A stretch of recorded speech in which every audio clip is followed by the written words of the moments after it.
Howdy, it's Pastor Pat of Something Fishy going on around here YouTube channel. It's April 2025, and here in episode 3, we are going to continue the All Things Are Possible Fish Room tour.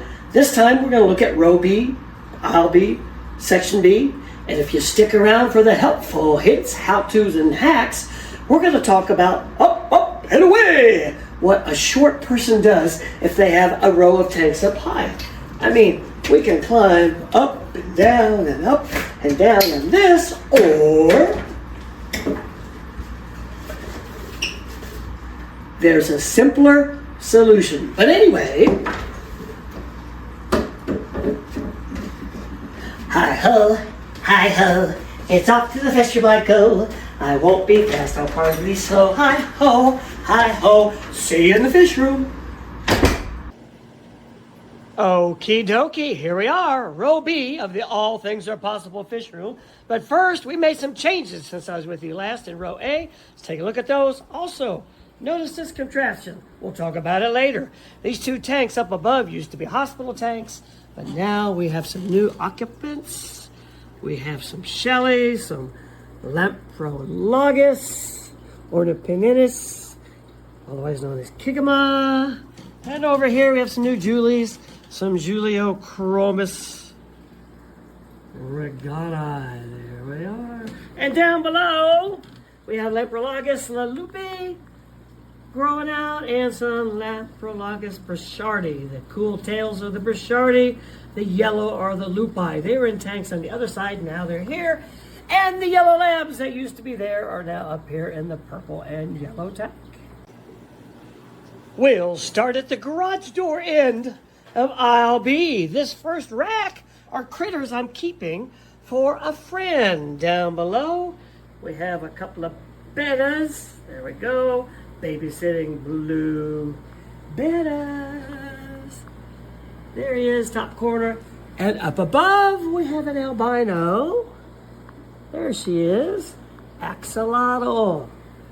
I don't know how I'm going to keep her cool enough during the summer. I'm trying a 2-fan setup, one pulling in, one pulling out, and I'm trying a DIY chiller, which I don't think is going to work.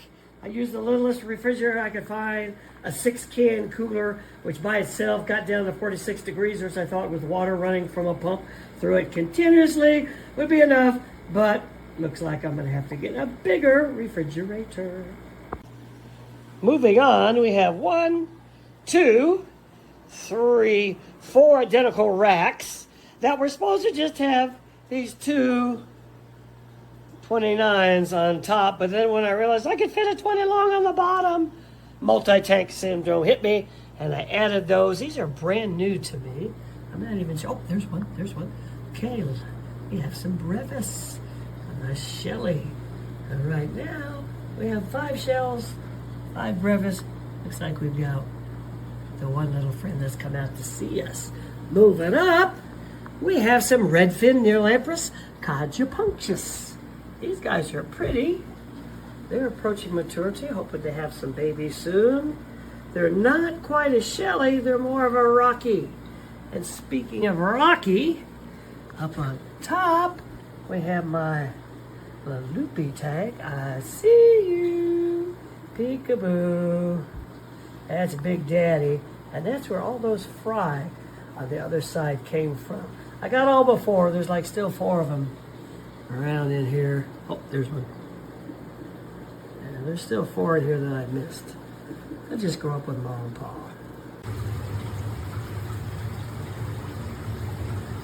This rack, I've got a 37 up on top. It's going to be a goldfish tank one of these days. I got some black skirt tetras in there now, and some Serpe tetras, and some giant danios, and small danios, and Endler, maybe even a couple or 2, and there's a couple of bristlenose brown with white spots. Dropping down, we have a Juliochromis Family tank. Here they are. There's Maul and Paul. Got a Brichardi in there. He won't be in there for long. We'll be moving him out.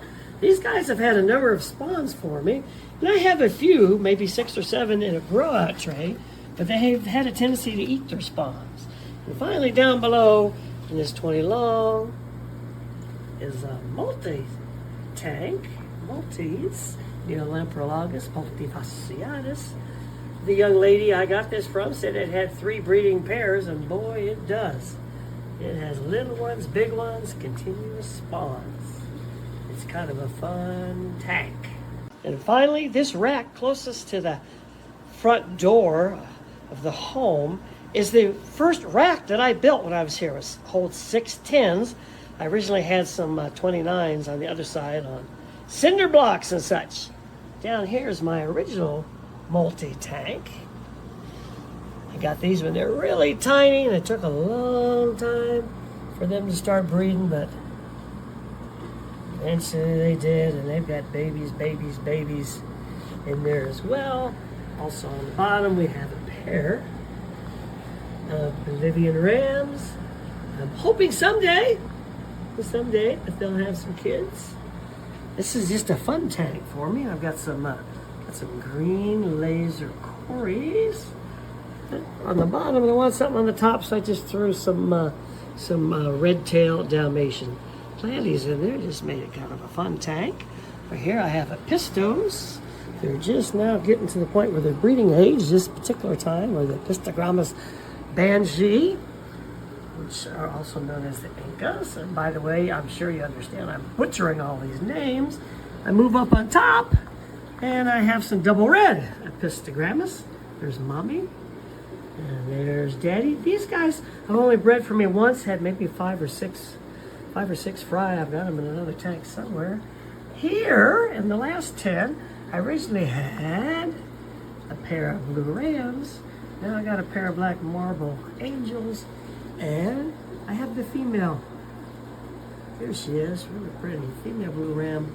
Papa died. I'm not quite sure what happened to him. Just found his body. And that is the 10 rack. Well, I had a conundrum. I'm a short guy. I had tall racks. It would have been great if I had one of those ladder gizmos like they had at PetSmart that slides up and down to deal with the high tanks, but I don't. So I had 2 choices. Either I get one of these, a ladder, and I move around to work on my tanks. I either do this, or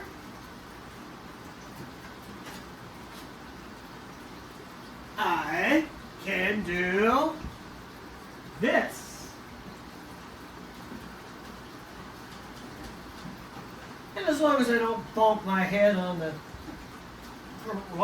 garage door opener, I'll be fine. I can work on these tanks, and I can just move things around with a slide of a foot. So I go from here to there, and I go from here to there. Nifty. Let me tell you how I did it.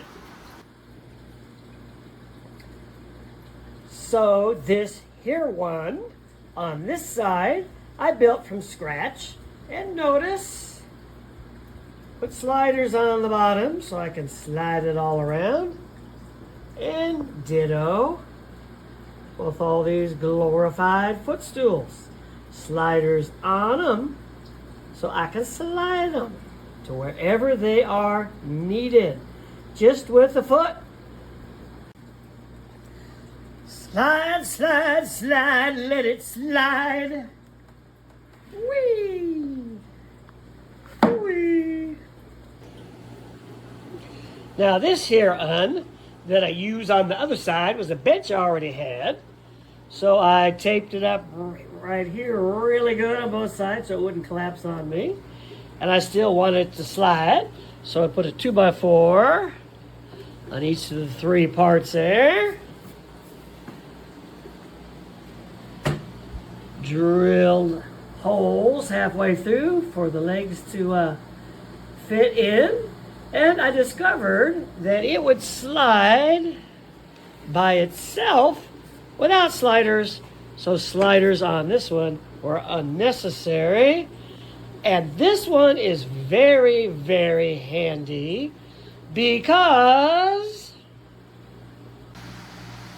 the riser on this side is especially handy because I have high racks on this side. I've got high racks on that side, and I've got plants up above. So, from this one unit, I can do maintenance on this side. I can do maintenance on that side. And I can do maintenance on the plants. All without moving ladders around. This is it for episode 3. Next time we come together in episode 4, I'll show you the last section of the All Things Are Possible fish room. Section C, aisle C, row C. And of course we'll have a helpful, handy hint or hack. Might be what I use these bottles for. Might be something else. You never know. But in the meantime, I sure hope that something fishy is going on in your fish room at home. Goodbye for now.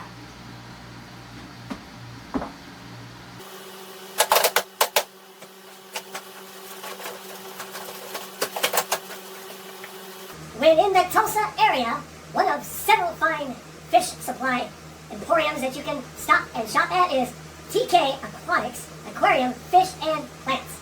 Tell Tony that Pastor Pat said hi, and now it's time for me to say goodbye.